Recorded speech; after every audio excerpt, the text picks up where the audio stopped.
Good evening, ladies and gentlemen. This evening we are going to be doing our last seminar on the topic of popular diets. So today what we're going to look at is the wellness diet and also the raw food diet. So we'll start with the wellness diet. Now, the wellness diet is based on how people should be eating a majority of the time in order to support general health and well-being. It focuses on whole, unprocessed foods with the allowance of treats in moderation, as opposed to being totally excluded. We all know that when we try and cut something completely out of a diet, you tend to crave it more. So this, as it says, is more about moderation instead of deprivation. It's not as strict as the anti-inflammatory diet, if you remember that from the last session, but it is still a strong promoter of health and wellness.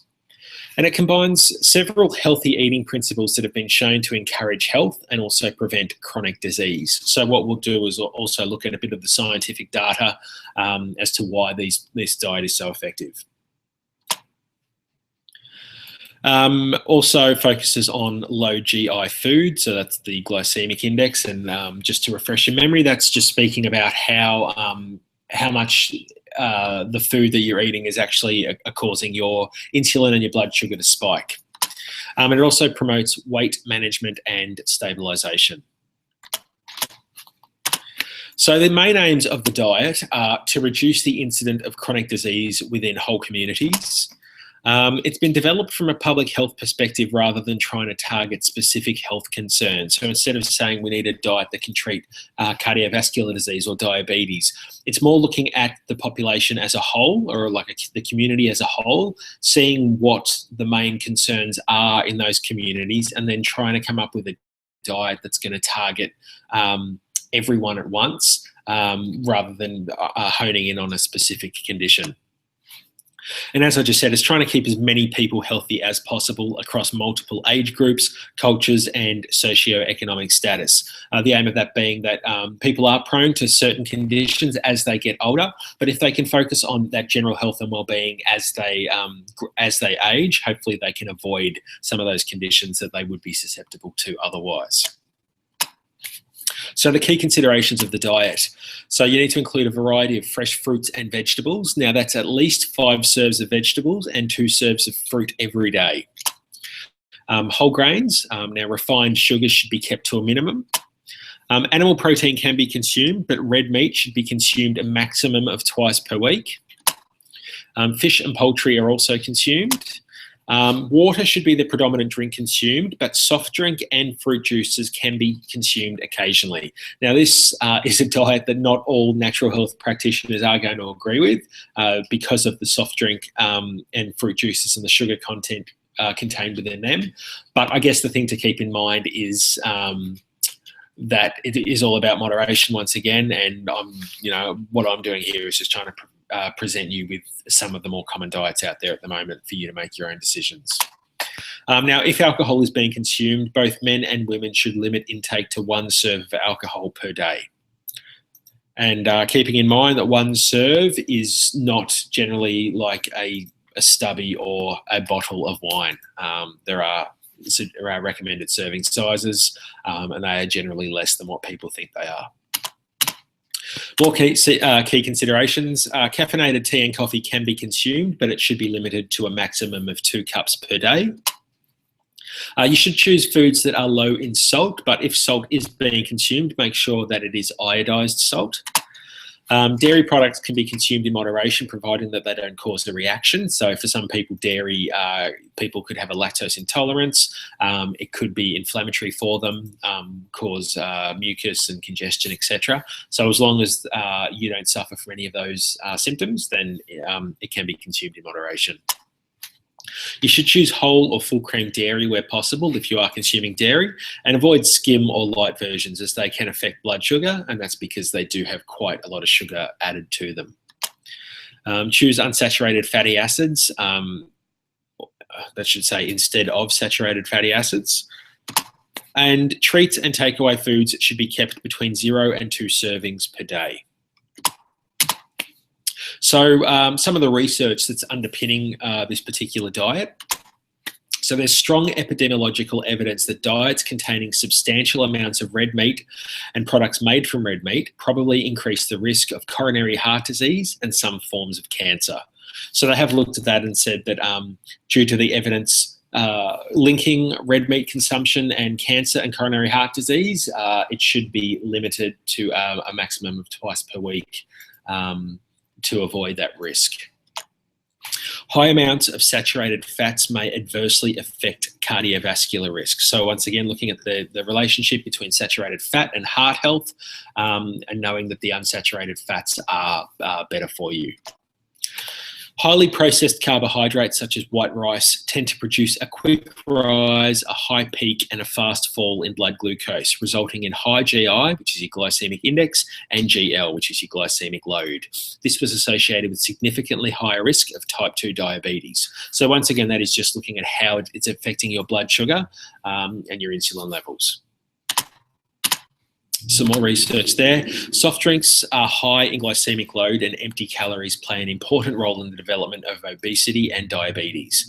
Data from epidemiological and experimental studies show that greater consumption of sugar-sweetened beverages is associated with weight gain and obesity in children and adults. Evidence indicates that increased intake of omega-3 fatty acids from fish can prevent fatal ventricular arrhythmias and also reduce coronary heart disease mortality. And over a 13-year follow-up, it was found that less than 5 servings of fruit and vegetables was progressively associated with shorter survival and higher mortality rates. Those who never ate fruits and vegetables lived 3 years shorter and had 53% higher mortality rate.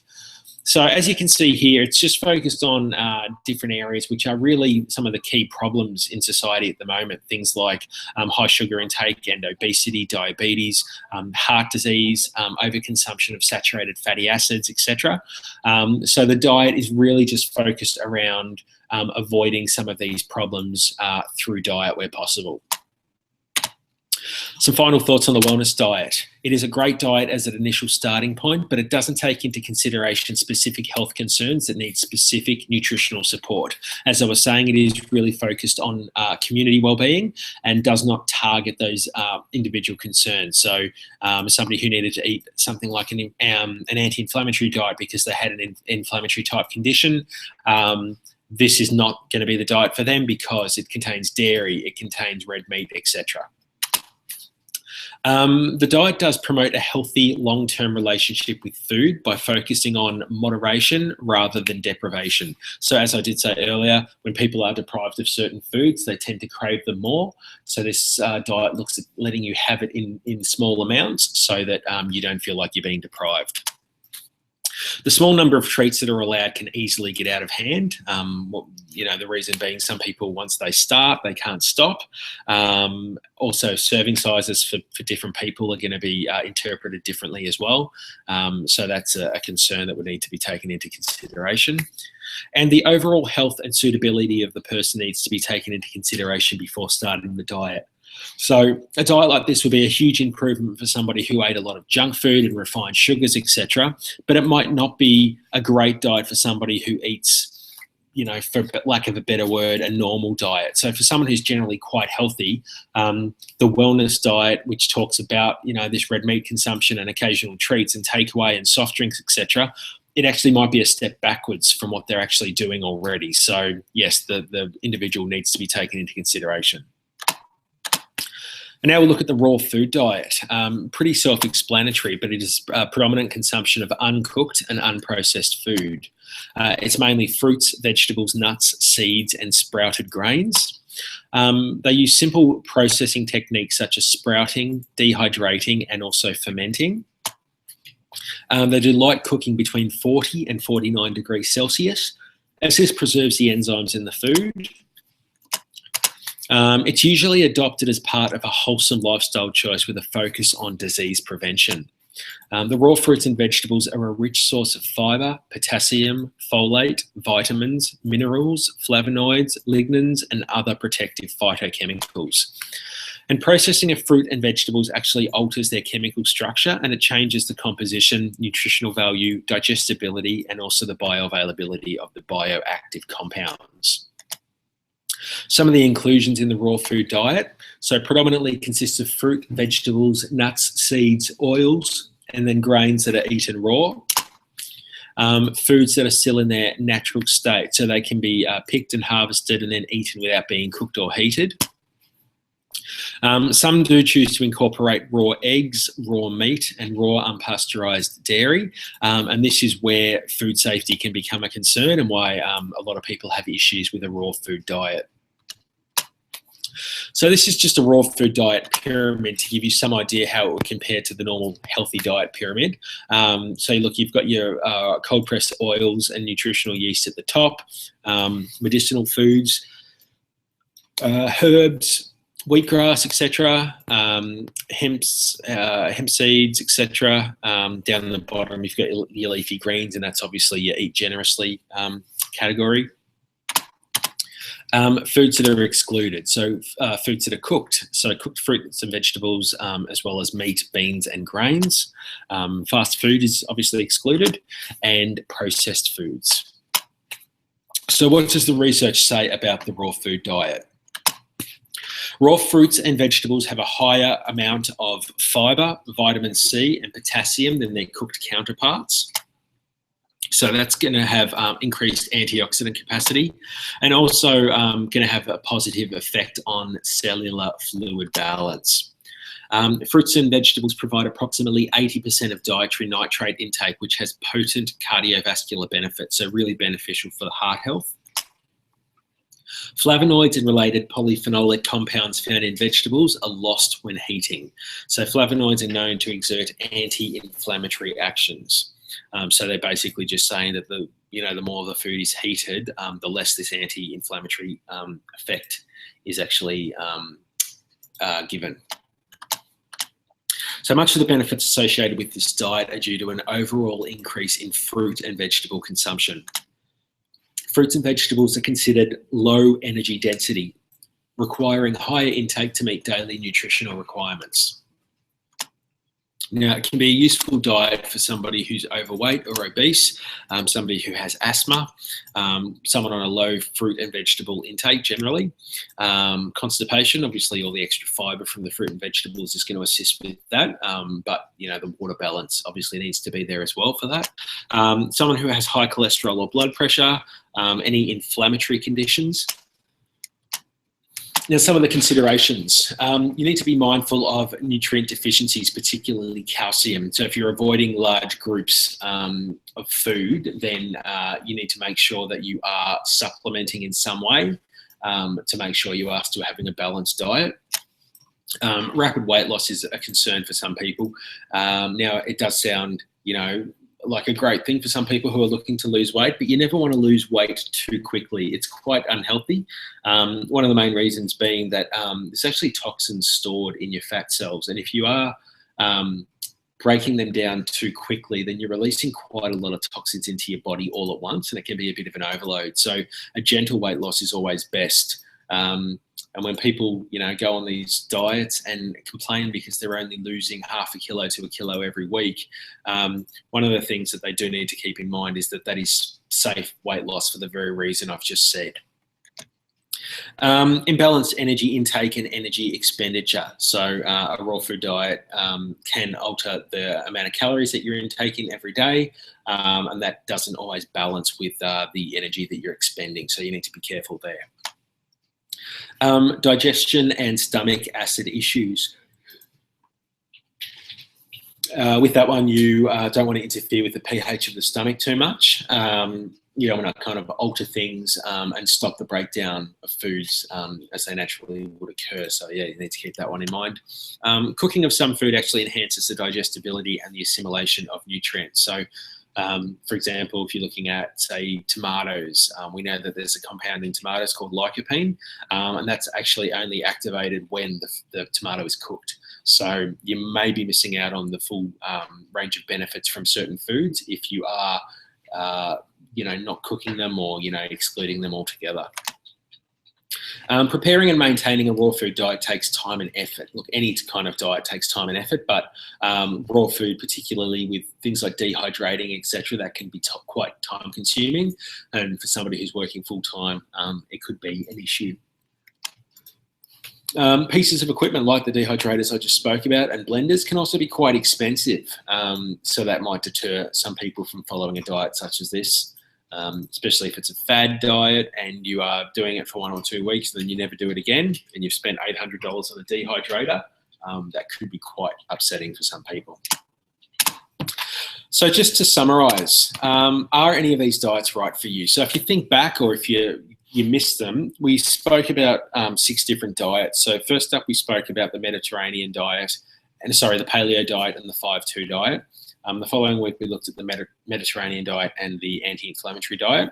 And this time we've looked at the raw food diet and the wellness diet.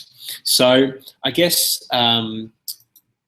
from what you've seen and what you've heard, it is really an individual thing where you need to decide if any of these diets are going to suit you and your lifestyle. You really do need to consider what your goals are. If you're looking for weight loss, if you're looking for just general health improvements, if you're looking for something that's going to target inflammation or a specific health concern, obviously all these things need to be taken into consideration when you are choosing a diet, and always good to get some external help with that. Not all diets are as they seem. So if you're unsure about anything, then you should definitely follow up with a doctor or a natural health provider just to help you make a more informed decision. I guess one of the big things is how likely are you to stick to a diet once you start it? If the diet's too hard from the beginning, you're not going to stick to it. So if you're just kind of reading about it or hearing about it and thinking that is just so much effort, the chances are that it's probably not the right diet for you, and there's probably a better one out there for you. So yeah, that's a really easy one to, a really important one to consider. And it's really important not to kind of kid yourself initially and say, it is a hard diet, but I reckon I'm up for it, because you'll last all of a week and then you'll be looking for something else. So yeah, really look at the suitability. And how much support will you have while undertaking a new diet? So, whether it's support around you with your family, whether they're going to participate in the diet as well, whether your friends are going to support you, maybe you've got a buddy to start dieting with, whether you've got external support from, as I said, a doctor or a healthcare provider, just to kind of give you some tips, maybe some recipes, keep you on track. That really does help with people's motivation and also the results that they get.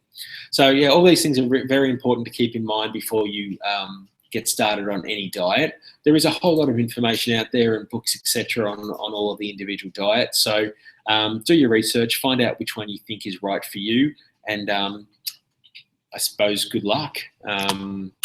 That's all we have time for today. And as I said, that was the final part of the diet series. And look, the main aim was, as I said, just to kind of give you some more information on some of the more popular diets that are out there at the moment. If people are thinking about starting a new diet, hopefully that's given them a little bit more information and helped them to make a more informed decision. I will be back next month with a whole new topic. So thank you again, and I will see you then.